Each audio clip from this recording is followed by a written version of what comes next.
The blizzard slammed into Chicago with the fury of a vengeful god, winds howling like banshees through the skeletal remains of abandoned warehouses. Snow piled up in relentless waves, turning the city into a frozen wasteland where only the desperate dared to linger.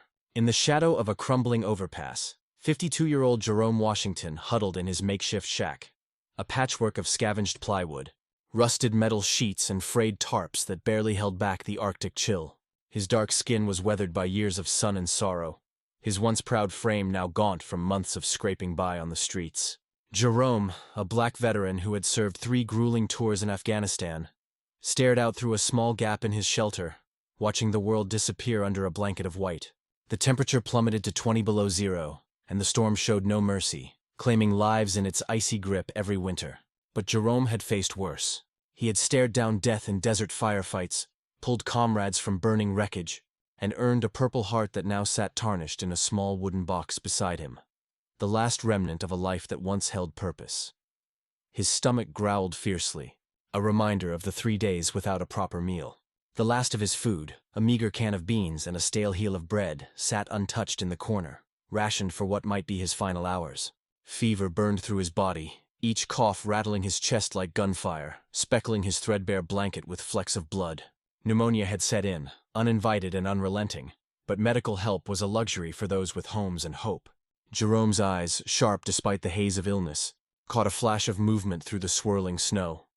A massive motorcycle skidding wildly on the ice-slicked road, crashing into a snowbank with a thunderous crunch. The rider, a hulking figure in black leather, was thrown clear, landing motionless in the drifts, blood seeping from a gash on his head. The man lay there, exposed to the elements, his breath shallow and fading. Without intervention, he wouldn't last the hour in this killer cold. Jerome's mind raced, torn between self-preservation and the unbreakable code etched into his soul from his Marine days. Leave no one behind. He could stay put, conserve his dwindling strength, and let nature take its course. After all, he was barely clinging to life himself. But as the wind whipped snow into his face through the cracks, memories flooded back. The screams of fallen brothers in Kandahar, the weight of their bodies as he dragged them to safety under enemy fire. This stranger was no different, just another soul caught in the crosshairs of fate. With a deep, ragged breath, Jerome pushed open his flimsy door, stepping into the maelstrom. The cold stabbed like knives, but he pressed on, each step a battle against the gale and his failing body. Reaching the fallen rider, he checked for a pulse. Weak, but there. The man's face was rugged, tattooed, exuding an aura of danger even in unconsciousness. Little did Jerome know, this wasn't just any biker. This was the leader of Chicago's most notorious Hells Angels chapter, a man whose world of loyalty and power was about to collide with Jerome's in ways that would rewrite both their destinies. As Jerome gripped the stranger's arms, preparing to drag him back to the shack, doubt clawed at him. His own survival hung by a thread. Sharing his shelter, his warmth, his last meal could be the end for both. But honor won out, as it always had. Grunting with effort, his muscles screaming from weakness and cold, Jerome began the arduous pull across the 20 feet of snow. Halfway there he collapsed, vision blurring, coughs racking his frame. Yet, summoning the ghost of his military resilience, he rose again, inching forward until they tumbled into the relative safety of the shack. Panting, Jerome stripped off the man's frozen jacket, wrapping him in his only blanket. The stranger's eyes remained closed, but his breathing steadied slightly. Jerome glanced at his pitiful food stash, the beans and bread that were meant to sustain him through the night. With a sigh that carried the weight of countless sacrifices, he decided they would share it. As he warmed the meal over a small sterno can, the storm raged on outside, oblivious to the quiet act of humanity unfolding within. This simple sharing of a meal, born from Jerome's unyielding compassion, was about to ignite a chain reaction that would bring 50 roaring motorcycles to his doorstep the next day, transforming his shack and his life forever. But before that dawn of redemption, the night would test them both, revealing connections that spanned wars and worlds apart. 3 days before the blizzard's wrath descended, Jerome Washington's life was a monotonous grind of survival and rejection, a far cry from the disciplined heroism that had defined his younger years. Born in the heart of Chicago's South Side, Jerome had grown up in a tight-knit black community where resilience was as essential as air. His father, a factory worker who preached the value of hard work, and his mother, a schoolteacher who instilled a love for education, had raised him to believe in the American dream. But dreams often shatter under the weight of reality, At 18, Jerome enlisted in the Marines, seeking purpose and a way out of the neighborhood's cycle of poverty. Afghanistan became his crucible. 3 tours that forged him into a man of unyielding resolve. In Kandahar province, 2009, an IED exploded beneath his Humvee, flipping the vehicle in a blaze of fire and shrapnel. Amid the chaos, Jerome crawled through the inferno, dragging Sergeant Martinez and Private Collins to safety. Both men survived because of him, but the scars, physical and emotional, lingered. The Purple Heart he earned that day was pinned on his chest in a ceremony filled with pride, but it couldn't shield him from the nightmares that followed. Back home, the transition to civilian life was a battlefield of its own. Jerome's skills in logistics and leadership should have opened doors, but the invisible wounds of PTSD and a system that often overlooked black veterans left him adrift. Jobs were scarce. Employers saw his gaps in employment as red flags, not badges of honor. His marriage crumbled under the strain of his silence about the horrors he'd witnessed. And soon, the streets claimed him. For 2 years now, Jerome had called this shack home.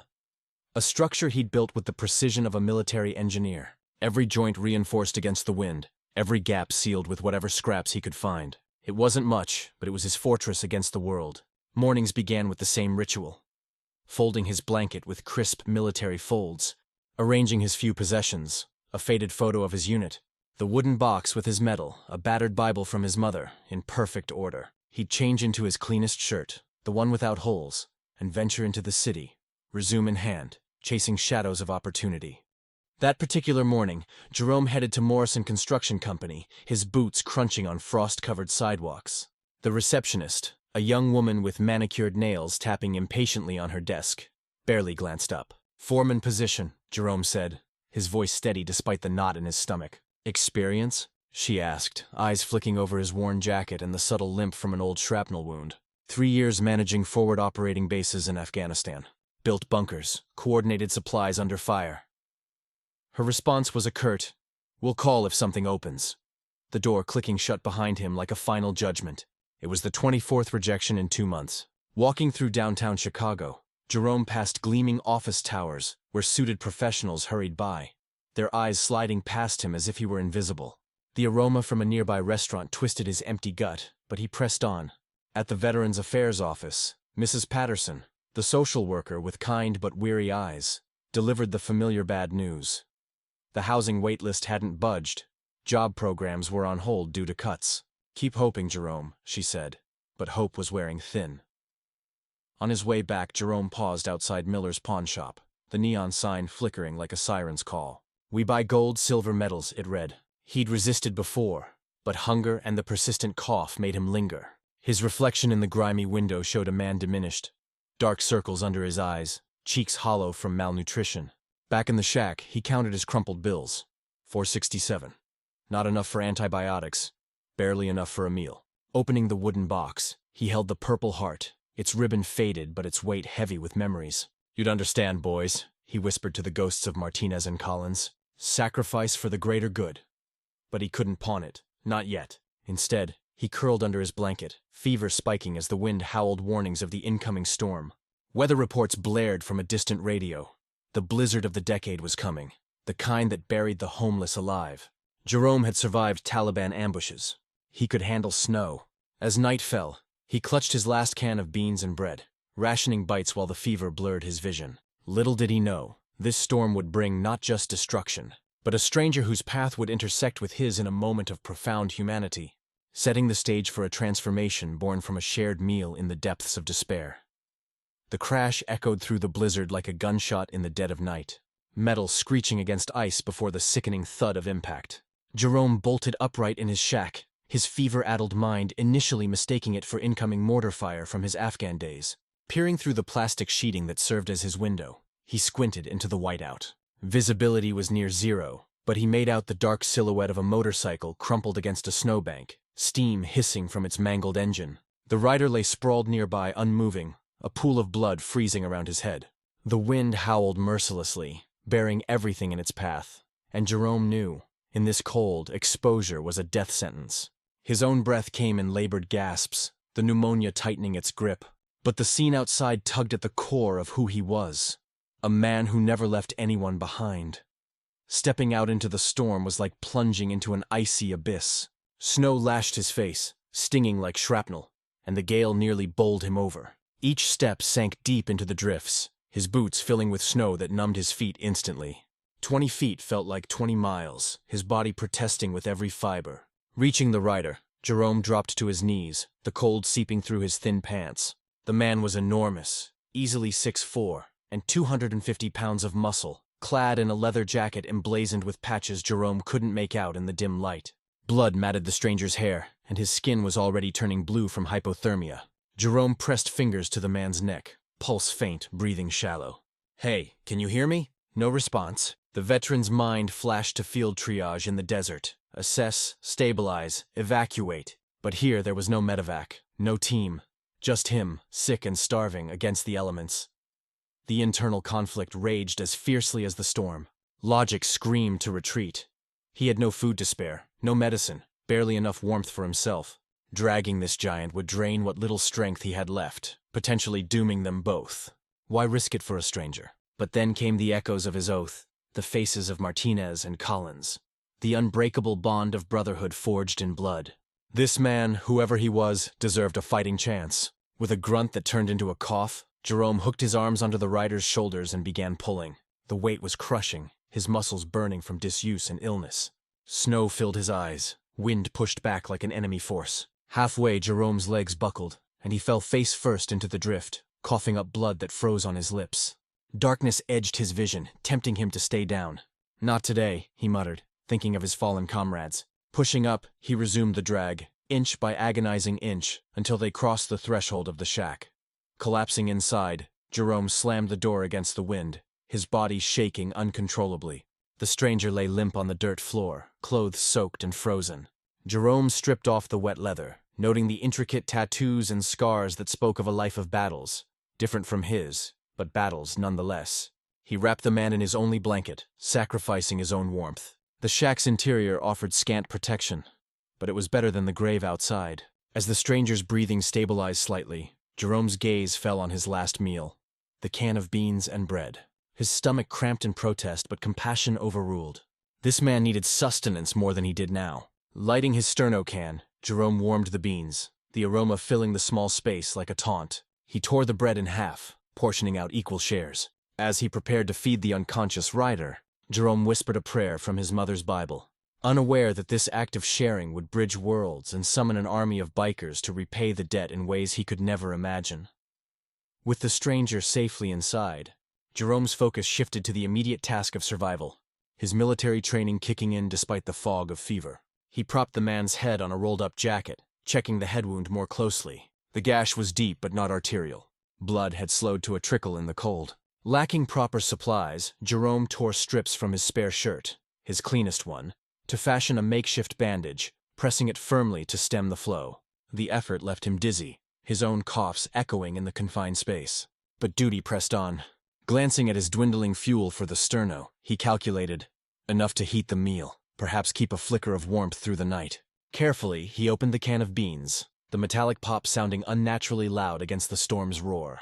The contents were cold and congealed, but under the flame, they bubbled to life, steam rising like a promise of sustenance.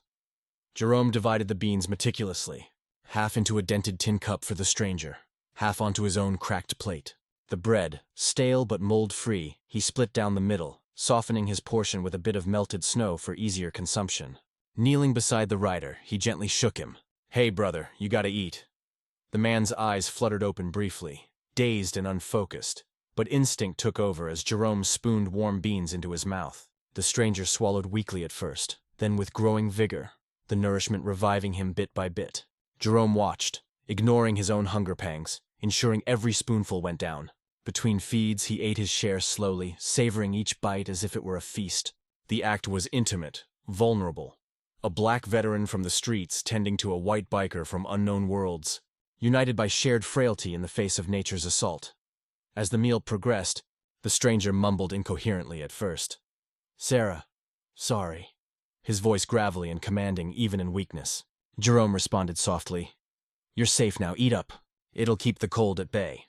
The sharing wasn't just food. It was a transfer of life force, Jerome giving away what little he had left.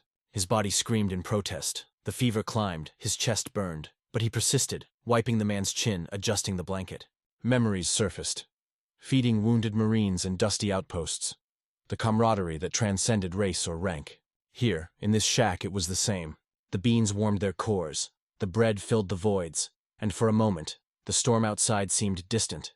Jerome saved a few last bites for himself. But the satisfaction came not from eating, but from the act itself. Little did he know, this selfless division of his final meal was forging a bond deeper than blood, one that would call forth repayment from the shadows of Chicago's underworld. With the meal consumed, Jerome banked the sternoflame low to conserve fuel, huddling close to the stranger for shared body heat. The shack groaned under the wind's assault, snow sifting through cracks like insidious fingers. Exhaustion pulled at Jerome, but he fought sleep, monitoring the man's vital signs with practiced eyes. As hours ticked by, the stranger stirred more frequently, his delirium giving way to lucidity. "Where am I?" he rasped, blue eyes piercing the dim light. Jerome, shivering in his thin layers, replied, "My place. You crashed out there. I pulled you in." The man's gaze swept the shack, the poverty evident in every patched wall, yet organized with military neatness. Suspicion flickered, but softened as he registered Jerome's condition. The hollow cheeks, the blood-specked lips from coughing. "You shared your food with me?" Jerome nodded. "Couldn't let you starve. We split it fair." Conversation flowed haltingly at first, the storm providing a rhythmic backdrop. The stranger introduced himself as Thomas Morrison. "But call me Steele." Jerome shared his name, mentioning his Marine service. Steele's eyes lit with recognition. "Afghanistan? Me too. Canadian Forces, 2 tours." Bonds formed quickly in shared trauma. They traded stories of sandstorms and ambushes, of brothers lost and scars earned. Steele spoke of his post-war life, hinting at a world of motorcycles and loyalty without details. Jerome opened up about his fall, PTSD, job rejections, homelessness, his voice cracking on the isolation faced as a black vet in a system that forgot him. "Folks see the color first, the service last," he said. Steele listened, respect growing. "You dragged me in here, shared your last bite. That's real brotherhood." They huddled under the blanket, Steele insisting on sharing despite Jerome's protests. Whispers turned to revelations. Steele mumbled about Sarah again, his sister, and a fallen friend named Mike Collins. Jerome froze. Collins was one of the men he'd saved in Kandahar. Mike, engaged to a Sarah? The coincidence bridged continents, wars linking them in unexpected ways. Through the night, they survived together. Jerome's coughs met with Steele's steadying hand, shared warmth warding off hypothermia. Steele probed Jerome's life, the Purple Heart, the pawnshop temptation. "You could have left me out there," Steele said. "But you didn't. Why?" Jerome's answer was simple. "Leave no one behind, ever." As dawn approached, the storm ebbed, and Steele's strength returned. He pressed a leather patch into Jerome's hand, a black insignia with silver threading. "Keep this. Might mean something someday." Jerome pocketed it, unaware it was Steele's personal Hells Angels President patch, a symbol of ultimate protection. They parted ways as cell service returned, Steele promising, "If you need anything, find me." Jerome watched him limp to his bike, the shared meal lingering like a covenant. But the night had planted seeds of change. By morning, Jerome would discover Steele's true identity, and the debt of kindness would summon an avalanche of gratitude. Dawn broke cold and clear over Chicago, the blizzard's fury spent, leaving a pristine but treacherous landscape. Jerome emerged from his shack, body aching from the night's exertions, but his fever slightly abated. Perhaps from the adrenaline, perhaps from purpose renewed. The motorcycle was gone, Steele having revved it to life with surprising mechanical know-how before departing. Jerome's stomach, empty now after sharing his meal, growled in reminder. But a strange peace settled over him. He hadn't eaten alone. That counted for something. Tidying the shack with habitual precision, he pulled out the leather patch Steele had given, examining it under the weak morning light. "Hells Angels Chicago President," it read in intricate silver. Curiosity piqued. Jerome trudged to the public library, 6 blocks away, his boots crunching on fresh snow. At a computer terminal, fingers numb from cold, he typed "Thomas Morrison Chicago Motorcycle." The results flooded the screen. Headlines from the Chicago Tribune screamed, "Hells Angels President Missing in Blizzard." Photos showed Steele, unmistakable, in full regalia, surrounded by leather-clad bikers exuding command. Jerome's heart raced. He'd saved the leader of one of America's most notorious motorcycle clubs, a man with hundreds under his sway. Further searches revealed Steele's background. Canadian vet, risen through Hell's Angels ranks, blending legitimate business with rumored underworld ties. The patch? Sacred, never given lightly. Jerome held a mark of protection, a debt acknowledged. A text buzzed on his old flip phone. Storm's over. Stay warm. Steele. How had he gotten the number? Unease mixed with wonder as Jerome spotted a lone biker across the street, watching. Protection or surveillance? Back at the shack, Jerome pondered the implications. The shared meal now a bridge to power. But revelation came swiftly. The rumble of engines grew, not one, but dozens, approaching like thunder. The ground trembled as 50 motorcycles roared into the lot surrounding Jerome's shack, a phalanx of chrome and leather forming a semicircle of intimidating precision. Engines idled with a low growl, riders dismounting in unison, their patches gleaming under the morning sun. Jerome stepped out, heart pounding, facing an army of hardened men who could crush him without effort. At the center, Steele dismounted, no longer the vulnerable crash victim, but the commanding president, his head bandaged, but his presence unyielding. "Morning, Jerome," he boomed, striding forward. The bikers watched silently, a wall of loyalty. Jerome stood tall, his marine bearing unbroken. "Steele, quite the entourage." Steele clasped Jerome's shoulder. "Told my brothers your story. The man who pulled me from death, shared his last meal when he had nothing. A true hero." Murmurs rippled through the ranks. Steele presented a wooden box, Jerome's Purple Heart, redeemed from the pawn shop for $500. "This stays with you." Overwhelmed, Jerome accepted, learning of the Afghan connection. Mike Collins, Steele's almost brother-in-law, saved by Jerome years ago. "You saved Mike. Mike saved me. Now you save me again. Debts like that, we pay in full." With a gesture, the bikers sprang into action. Tools unloaded, demolition crews assessing the shack. "We're rebuilding this into a home," Steele declared. "Insulated, heated, yours." Jerome protested, but Steele was adamant. "Family takes care of family." By noon, the old shack was dismantled, foundations laid for a sturdy cabin. Bikers worked with surprising expertise, many ex-military themselves, framing walls, installing plumbing. Jerome joined in, his logistics skills directing the chaos. A medical team arrived, treating his pneumonia with IVs. By dusk, the structure stood, 800 square feet of solid refuge, a porch overlooking the city. Steele handed over keys to a company truck, a job offer at Morrison Construction, $60,000 starting, benefits included. "Your new life, brother." As engines revved departure, Jerome stood in his rebuilt home, the shared meals ripple transforming despair into dawn. 6 weeks later, Jerome's world had expanded beyond recognition, the rebuilt shack now a beacon in a revitalized neighborhood. As foreman at Morrison Construction, he oversaw projects housing fellow veterans, his story inspiring donations and media attention. The Jerome Washington Foundation, funded by Steele's $2 million, built 10 more homes, creating a community of forgotten warriors reclaimed. Weekly dinners with the club fostered bonds, kindness's chain unbroken. 1 year on, another blizzard hit, but Jerome led rescues from his center, saving lives as he'd been saved. His act, sharing a meal, proved one spark of humanity can ignite revolutions, reminding us, in the storm of life, compassion rebuilds what fate tears down. Share if moved. Believe in kindness's power.